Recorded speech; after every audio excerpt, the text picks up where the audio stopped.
Mae'r uned myfyrdod sydd gyda ni heddi'n edrych ar stori Ananias a Saffeira. Ac fe ddarllenir yr hanesydd yma yn y 4 bennod o lyfr yr Actau ac yn mynd mlaen rhyw chydig adnodau i'r 5 bennod. Hanes rhyfedd. A fel arfer, gawn ni ddechrau gyda gair o weddi. Nefol dad, bydd hanes y darlleniad hwn yn peri braw i ni, ac na ddylem roi ein bri ar bethau'r byd, a dibrysio y trysores brydol sydd mor angenreidiol. Helpa ni ymarfer y doniau nefol a phidio poeni am yr un sydd yn dymhorol a thros dro. Amen.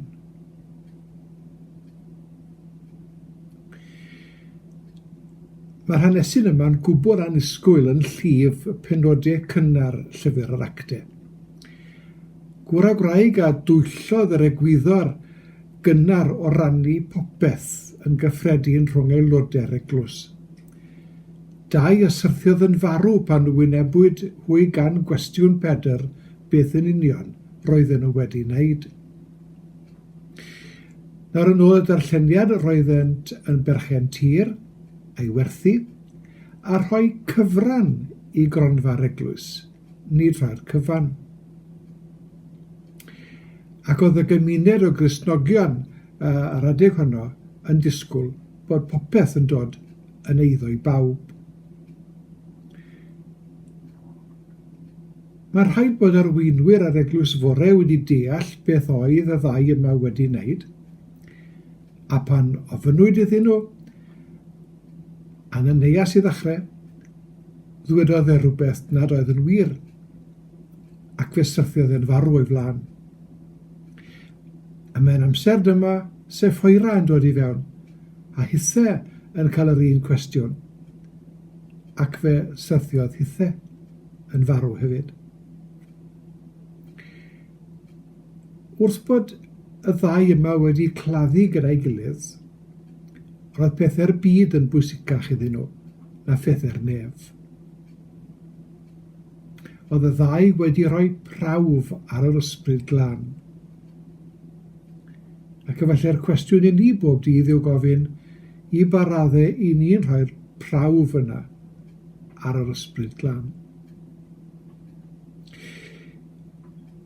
Roedd bod Luc wedi cofnodi'r hanes ar bapur 20 mlynedd ar ôl hynny, ond roedd yn arwyddocad i beth oedd egwyddorion yr eglwys fore.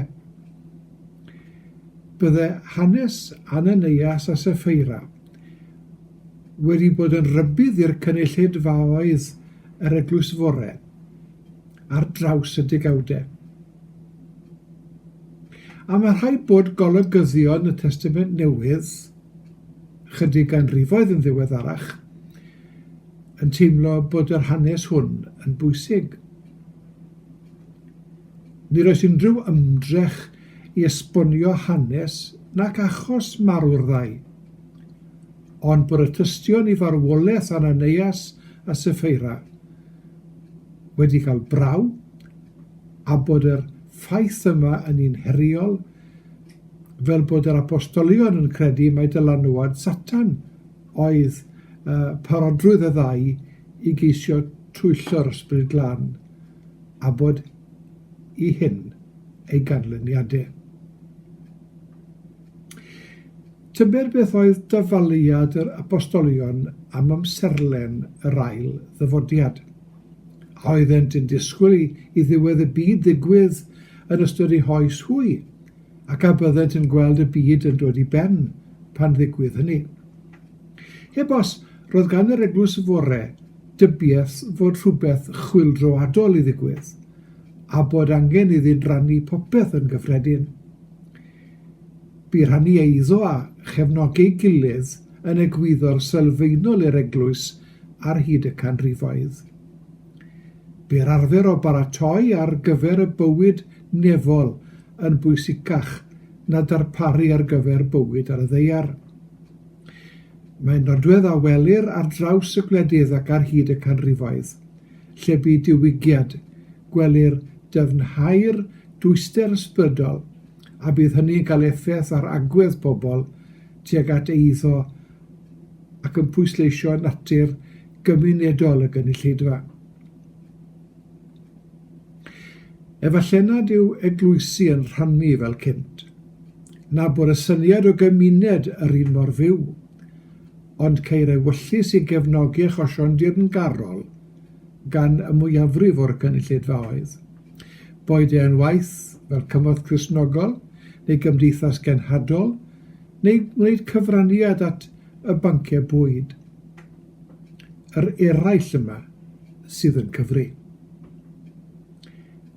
Yr un sy'n anghyson gyda'r meddylfryd heilionus yw'r agwedd hunanol, sy'n gwrthod neu methu gweld ei cyfrifoldeb i ymateb i ofynion yr eraill. Ger neges debyg gan Iesu pan sonia mewn dameg am y gŵr adeiladodd ysgu boriau sylweddol mwyn diogelu ei gynnyrch, ond nid oedd ei wybod pryd y byddai'n marw. Luc 12. Ar un yw'r neges gyda'r gŵr ifanc cyfoethog, ynddo fe, a gafodd ei feddiannu'n llwyr gan ei eiddo, fel ei bod yn byw yn ei dristwch, heriol. Ac yma'r stori yna Luc 18. Nid mesur eiddo neu gyfoeth sy'n ganolog i'r hanesion hyn, ond agwedd pobl at gyfoeth. A'r gwahaniaeth rhwng bod yn hael a bod yn hunanol. Ac yn ein myfyrdod heddi, ni'n gofyn beth yw'n deall ni o'r hyn sydd yn eiddo i ni yng nghyd-destun y diwdod, gwaith Crist a chyfle eglwys. A yw'n materoliaeth ni yn drych na'n ysbrydolrwydd. Gan i orffen gyda gweddi. Trigarog Dduw, maddau i ni am roi cymaint o bwys ar gyfoeth ac eiddo a methu gweld ein cyfrifoldeb i ddefnyddio'r adnoddau sydd gennym lles eraill. Wrth ddiolch am esiampl yr eglwys fore, dyroi ni dderbyn ein cyfle i gyfrannu fel yr wyt ti wedi ein llwyddo, ac i beidio ceisio sylw am yr hyn a wnawn. Amen.